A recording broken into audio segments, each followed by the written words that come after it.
چرانے والے کی ضرورت ہوگی میں تمہاری بکریاں چرا دیا کروں گا، تم یہ الفاظ کہہ دو۔ جب یہ کہا تو وہ کہنے لگا ابراہیم علیہ السلام مبارک ہو، میں فرشتہ ہوں، اللہ نے مجھے آپ کے پاس بھیجا تھا، جاؤ میرے خلیل کے سامنے اور جا کر میری تعریف کرو اور دیکھو وہ میرے نام کے کیا دام لگاتا ہے۔ جن کے دل میں اللہ کی محبت ہوتی ہے وہ اپنے آپ کو قربان کرنے کے لیے تیار ہو جاتے ہیں۔ تو یہ صفت بھی مومن کے اندر بدرجہ اتم پائی جاتی ہے۔ تیسرا ہوتا ہے بھوکا پیاسا رہنا، کہ واقعی محبوب کو منانے کے لیے کئی مرتبہ انسان کھانا پینا چھوڑ دیتا ہے۔ ہم گھروں میں دیکھتے ہیں خامن ناراض ہو بیوی کھانا چھوڑ دیتی ہے، گھروں میں دیکھا ہے، کہتی ہے نہیں میں اس وقت تک کچھ نہیں کھاؤں گی جب تک آپ راضی نہیں ہوں گے۔ اسی طرح مومن بھی اپنے رب کو منانے کے لیے رمضان کے مہینے میں کیا ہوتا ہے، پورا مہینہ دن کے اوقات میں کھانا پینا مومن اللہ کو منانے کی خاطر چھوڑ دیتا ہے۔ آگے پیچھے دیکھو تو ماشاءاللہ ایام 20 کے روزے رکھ رہا ہے، کبھی سوموار کا رکھ رہا ہے، جمعرات کا رکھ رہا ہے اللہ کو منانے کے لیے۔ ہمارے اکابر تو روزے کی کافی کوشش کیا کرتے تھے، اہتمام کیا کرتے تھے، اہتمام کرتے تھے۔ تو یہ صفت بھی مومن کے اندر پائی جاتی ہے، اللہ کی خاطر بھوکا پیاسا رہنا۔ پھر ایک چوتھی صفت ہے کہ راتوں کو جاگنا۔ آپ دیکھیں جن کا کہیں نہ کہیں تعلق ہوتا ہے راتوں کو نیند نہیں آتی، رات کے 2 بجے بھی جاگ رہے ہوں گے، صبح کے وقت بھی جاگ رہے ہوں گے، بھئی نیند ہی نہیں آتی، تو نیند روٹ جاتی ہے، نیند چلی جاتی ہے، راتوں کو جاگتے ہیں۔ ہمارے اکابر بھی اسی طرح کرتے تھے، اللہ کی محبت میں راتوں کو جاگتے تھے۔ بلکہ کتابوں میں لکھا ہے کہ ہمارے اکابر رات کے آنے کے اس طرح منتظر ہوا کرتے تھے جیسے دلہا دلہن سے ملاقات کے لیے رات کا منتظر ہوا کرتا ہے۔ ایسے وہ رات کے منتظر ہوتے تھے کہ ہم مصلی پہ آئیں گے، اپنے رب کی عبادت کریں گے۔ تذکرۃ الحفاظ میں ایک عجیب بات لکھی کہ ایک نوجوان تھا، حافظ قرآن تھا، اور اس کی عادت تھی کہ وہ رات کو عشاء کے بعد نوافل پڑھتا تھا اور تہجد تک قرآن پڑھتا رہتا تھا، یہ روز کی معمول تھا اس کا۔ اللہ کی شان دیکھیں کہ اس نے ایک دن نکاح کیا، جب نکاح کیا تو پھر بیوی کے پاس آیا، بیوی سے بات چیت ہوئی، تو بات چیت میں دونوں نے کہا کہ ہم ایسے کرتے ہیں کہ 2 رکعت نفل پڑھ کے اپنی ازدواجی زندگی کی پھر ابتدا کرتے ہیں۔ کہنے لگے ہاں بہت اچھا۔ چنانچہ خاوند نے بھی نیت باندھ لی، پیچھے بیوی نے بھی الگ نیت باندھ لی۔ اب بیوی نے تو جلدی سے 2 رکعت پڑھ لی، اور انہوں نے جو تلاوت شروع کی تو چونکہ ایک معمول تھا پوری زندگی کا، وہ قرآن پڑھتے رہے، انہیں خیال ہی نہ رہا کہ کوئی میرے انتظار میں ہے۔ جب معمول کے حساب سے سلام پھیرا تو بیوی کو بیٹھے دیکھا تو بیوی نے کہا آپ خود بھی تھکے اور آپ نے مجھے بھی تھکا دیا۔ تو کہنے لگے اچھا ابھی تو میں فجر پڑھنے جا رہا ہوں، فجر کے بعد آؤں گا تو پھر ملیں گے۔ یہ کہہ کے آ گئے، فجر کی نماز پڑھی، فجر میں دوستوں سے ملاقات ہوگی۔ اب دوست تو پھر یار ہوتے ہیں نا، پوچھتے ہیں۔ کسی نے کہا سناؤ مہمان کو کیسے پایا؟ جھوٹ کا تو زمانہ نہیں تھا کہ جھوٹ بول کے کچھ کہہ دیتے، تو انہوں نے بتا دیا ابھی ملاقات نہیں ہوئی۔ تو کسی نے کہا تو کیسا مرد ہے، پہلی رات کہتے ہیں کہ بیوی سے ملاقات ہی نہیں ہوئی۔ تو جب انہوں نے تانا دیا تب اس نوجوان نے کہا کہ اللہ کی قسم میں نے 2 رکعت کی نیت باندھی تھی، قرآن کی لذت نے مجھے بات ہی بھلا دی کہ بیوی میرے انتظار میں بیٹھی۔ تو اللہ والے بھی اللہ کی خاطر راتوں کو جاگتے ہیں۔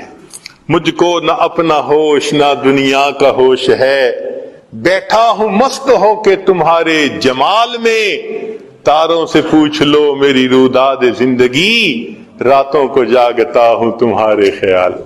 اللہ کی یاد میں راتوں کو جاگ رہے ہوتے ہیں۔ اللہ کے حبیب صلی اللہ علیہ وسلم بھی راتوں کو اسی طرح جاگتے ہیں۔ سیدہ صدیقہ لانا فرماتی ہیں کہ نبی علیہ الصلوۃ والسلام تشریف لائے، میرے پاس لیٹ گئے، کچھ دیر بعد فرمانے گزری نہیں، اے عائشہ چھوڑ میں اپنے رب کی عبادت کرتا ہوں۔ پھر اللہ کے حبیب صلی اللہ علیہ وسلم مصلی پہ آئے، پھر اتنا روئے کہ آپ کے آنسو کے ٹپکنے کی آوازیں مجھے ایسے لگ رہی تھی جیسے بارش کے قطروں کی گرنے کی آواز ہوتی ہے۔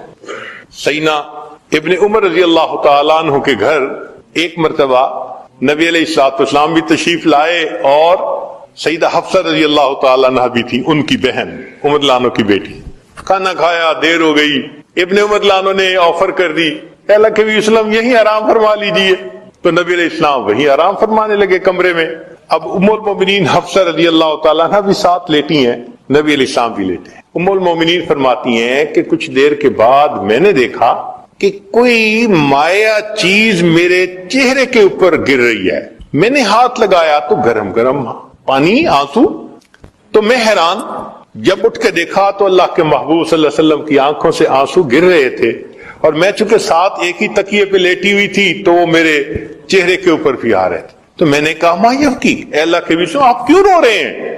تو نبی علیہ السلام نے فرمایا حفصہ تو نے سنا نہیں باہر صحن میں تیرا بھائی عبداللہ ابن عمر تہجد پڑھ رہا ہے، اور تہجد میں اس نے ابھی آیت پڑھی کلا انہم عن ربہم یومئذ لمحجوبون، کہ قیامت کے دن یہ کفار اللہ سے حجاب میں ہوں گے، پردے میں ہوں گے۔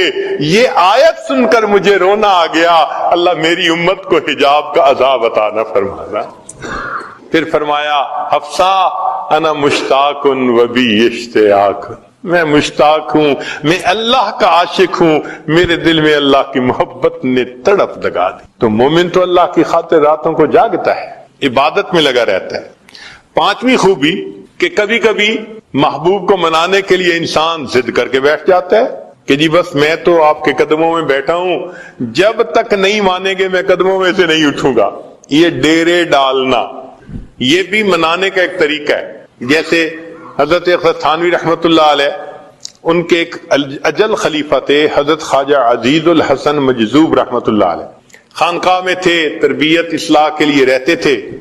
ایک مرتبہ ان سے ذرا بڑی غلطی ہو گئی، تو جب غلطی ہوئی تو سرزنش کے لیے حضرت نے فرمایا کہ اچھا اپنی گٹھڑی سر پہ اٹھاؤ اور مسجد سے نکل جاؤ، اصلاح کے لیے ایسی بات کرنی پڑتی ہے۔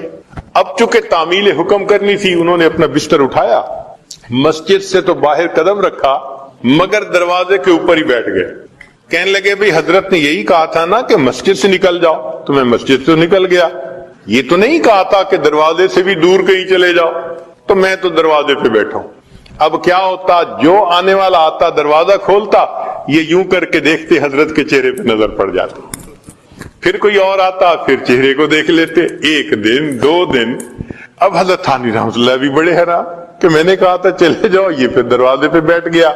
تو حضرت نے کسی بندے کو بھیجا، بھئی جاؤ اس سے پوچھو یہ چاہتا کیا ہے، کیوں بیٹھا ہے یہاں۔ تو جب اس نے جا کے پوچھا تو شاعر تھے نا، انہوں نے آگے شعر میں جواب دیا اگر تو در نہ کھولے گا تو میں بھی در نہ چھوڑوں گا، اگر تو در نہ کھولے گا تو میں بھی در نہ چھوڑوں گا، حکومت اپنی اپنی ہے، ادھر تیری ادھر میری۔ آپ کو نکالنے کا اختیار ہے اور میں دروازہ نہیں چھوڑتا، یہ میرا اختیار۔ حضرت اتنا خوش ہوئے کہ اسی وقت ان کو واپس بلا لیا۔ اب یہ ڈیرے ڈالنا اگر مومن کی زندگی میں دیکھیں تو مومن رمضان میں اپنے گھر سے رخصت لے کر، دفتر سے رخصت لے کر 10 دن کے لیے اعتکاف مسجد میں آ کے ڈیرے ڈال دیتے، اے اللہ بس میں نے دہلیز پکڑ لی، منا کے ہی اٹھوں گا آپ کو۔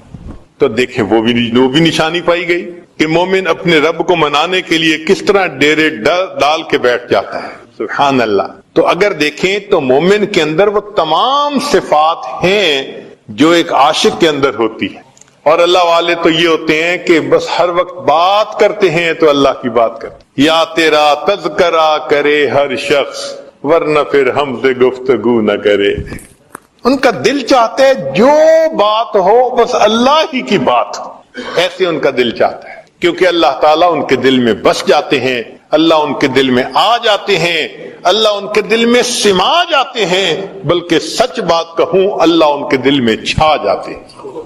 فارسی کے کچھ اشعار ہیں عجیب، لکھنے والے نے کہا جان ز تن بردی و در جانی ہنوز، اے محبوب تو نے میرے جسم سے روح تو میری نکال لی اور ابھی بھی میری روح میں بس تو ہی رہا ہے۔ جان ز تن بردی و در جانی ہنوز، دردہا دادی و درمانی ہنوز، اے محبوب درد بھی مجھے آپ ہی نے دی ہے اور اس درد کی دوا بھی تو آپ ہی تو ہیں. جاں ز تن بردی و در جانی ہنوز، درد ہا دادی و درمانی ہنوز. اشکارا سینہ امبش کافتی، ہم چنا در سینہ پنہانی ہنوز. اے محبوب، آپ نے میرے سینے کو چیر چیر کے کھول کے رکھ دیا. عجیب بات ہے کہ اس کے باوجود میرے دل میں چھپے ہوئے آپ ہی ہیں. اشکارا سینہ امبش کافتی، ہم چنا در سینہ پنہانی ہنوز. ملک دل کر دی خراب از تیغ ناز. اے محبوب، آپ نے ناز کی تلوار سے میرے دل کو تہ بالا کر کے رکھ دیا. نہ کوئی دنیا کی خواہش چھوڑی، نہ کوئی آخرت کی خواہش چھوڑی. ہر تمنا دل سے رخصت ہو گئی. آپ نے ناز کی تلوار سے میری ہر تمنا کو میرے دل سے نکال دیا. مگر عجیب بات ہے، اندری ویران سلطانی ہنوز، ہر تمنا کو رخصت کر دیا اور اس ویرانے میں بھی ابھی حکومت ہے تو آپ ہی کی ہے. عجیب سبحان. جاں ز تن بردی و در جانی ہنوز، درد ہا دادی و درمانی ہنوز. اشکارا سینہ امبش کافتی، ہم چنا در سینہ پنہانی ہنوز. ملک دل کر دی خراب از تیغ ناز، اندری ویران سلطانی ہنوز. اور آخری شعر تو بڑا ہی عجیب ہے. کہتے ہیں قیمت خود ہر دو عالم گفتائی. اے محبوب، آپ نے اپنی قیمت دو عالم لگائی ہے کہ میری خاطر دنیا اور آخرت دونوں کی خواہش کو قربان کر دو. اے محبوب، تو نے اپنی قیمت دنیا آخرت کی خواہش دل سے نکال دینا کہ صرف اللہ کی طلب رہے، ہر طلب دل سے مٹ جائے. قیمت خود ہر دو عالم گفتائی. اے محبوب، آپ نے اپنی قیمت دو عالم کو قربان دینا کہا ہے. نرخ بالا کن کے ارزانی ہنوز. اے محبوب، قیمت بڑھا دیجئے، آپ نے تو بڑا سستا سودا کر لیا. آپ کی خاطر دو جہان قربان کرنے کون سے مشکل ہے. جن کے دل میں اللہ کی محبت ہوتی ہے یوں اللہ کے لیے قربان ہوتے ہیں. مالک ابن دینار رحمت اللہ علیہ فرماتے ہیں، گرمی کا موسم، دوپہر کا وقت، شدت کی گرمی تھی، ہر بندہ سائے میں تھا، پرندے درختوں کے پتوں کے سائے میں چھپے بیٹھے تھے. مجھے کسی کام کی خاطر اپنے گھر سے نکلنا پڑ گیا. میں جیسے ہی باہر نکلا تو میں نے گلی میں ایک اپاہج کو دیکھا جس کی دونوں ٹانگیں جڑی ہوئی تھی اور وہ سرینوں کے بل بیٹھا ایسے گھسٹ گھسٹ کے آگے جا رہا تھا. جب میں اس کے قریب ہوا تو میں نے دیکھا کہ دھوپ کی وجہ سے اس کی جلد سرخ ہو چکی جیسے جلتی ہے، پسینے میں شرابور جیسے نہایا ہوا ہے اور وہ چلتا جا رہا ہے. میں نے سلام کر کے پوچھا کہ تو کہاں جا رہا ہے؟ اس نے کہا کہ میں حج کے سفر پہ جا رہا ہوں. میں نے کہا کہ میرے گھر کے اندر آؤ، آرام کر لو، جب شام کو سورج کی گرمی کم ہو جائے گی تم پھر اس وقت سفر کر لینا. اس نے کہا مالک ابن دینار، آپ تو پاؤں کے ذریعے آرام سے سفر طے کرتے ہیں، میں گھسٹ گھسٹ کے انچ بائی انچ آگے سفر طے کرتا ہوں، وقت زیادہ لگتا ہے، میں راستے میں رکنا نہیں چاہتا. ایسا نہ ہو کہ ادھر ایام حج آ جائیں اور میں ابھی راستے میں پھر رہا ہوں، میں رمان میں کہیں نہیں رکوں گا، منزل پہ پہنچ کے دم لوں گا. میں نے کہا نوجوان، میرے گھر تو آرام کر لے، میں تیرے لیے سواری کا بندوبست کر دیتا ہوں، گھوڑے کا انتظام کر دوں گا، تو گھوڑے پہ سوار ہو کے جلدی سفر کرنا، ایام حج سے پہلے پہنچ جائے گا. یہ بات سن کے اس نے میری طرف دیکھا، مالک ابن دینار میں تو تجھے بڑا عقل مند سمجھتا تھا، کیسی بات تو نے کر دی؟ میں نے پوچھا کیوں؟ کہنے لگا یہ بتائیں اگر کوئی غلام اپنے مالک کو ناراض کر بیٹھے اور پھر معافی کے لیے مالک کے سامنے جانے کا ارادہ کرے، بتاؤ پیدل جانا اچھا لگتا ہے یا سواریوں پہ سوار ہو کے جانا اچھا لگتا ہے؟ میں سمجھ گیا یہ عاشق ہے، ادب ہے اس کے اندر۔ چنانچہ اس نوجوان نے بات کی پرواہ نہ کی اور دھوپ میں چلتا رہا۔ اللہ کی شان، اسی سال مجھے بھی اللہ نے حج کی توفیق عطا فرما دی۔ جب پہلے دن میں نے جمرہ عقبہ کو بڑے جمرے کو کنکریاں مار لی تو اس کے وقت میں نے دیکھا لوگوں کا مجمع ہے، کچھ دیکھ رہے ہیں۔ پوچھا کون؟ کہنے لگے ایک نوجوان ہے، دعائیں مانگ رہا ہے، سب اس کی دعائیں سن رہے ہیں۔ میں نے کہا ذرا مجھے بھی راستہ دو۔ اندر دیکھا وہی نوجوان میں نے دیکھا، احرام باندھا ہوا تھا، اللہ سے دعائیں مانگ رہا تھا۔ اللہ، سب لوگ پاؤں پہ چل کے، سواریوں پہ چل کے تیرے گھر کی طرف آئے، میرے مولا میں تو گھسٹ گھسٹ کے تیرے گھر کی طرف پہنچا، میں نے تیرے گھر کا طواف بھی کیا، اللہ میدان عرفات کا وقوف بھی کیا، مزدلفہ کا وقوف کیا۔ اللہ اب میں نے اس شیطان کو کنکریاں مار کے اپنی نفرت کا اظہار کر دیا، میرے مولا اب قربانی کا وقت ہے۔ یہ سارے لوگ صاحب استطاعت ہیں، یہ جائیں گے جا کے جانوروں کو قربان کریں گے۔ اللہ تو جانتا ہے میرے پاس احرام کے سوا کچھ نہیں، اللہ میں اپنی جان آپ کے نام پہ قربان کرنا چاہتا ہوں، اللہ مجھ سے جان کا نذرانہ لے لیجئے۔ یہ کہہ کے اس نوجوان نے کلمہ پڑھا اور وہیں پر فوت ہو گیا۔ جن کے دل میں اللہ کی محبت ہوتی ہے وہ تو اللہ کے نام پہ اپنی جانیں قربان کر دیتے ہیں۔ تو یہ اللہ کی محبت ہر انسان کے دل میں ہے، مگر اس کو بڑھانے کی ضرورت ہے۔ اللہ تعالی ہمیں بھی توفیق دے تاکہ ہم اس محبت کو بڑھائیں، ہمارے لیے پھر عبادت کرنا آسان، تلاوت کرنا آسان، نیکی کرنا آسان، گناہوں سے بچنا آسان۔ اللہ کی محبت ہر چیز کو آسان کر دیتی ہے۔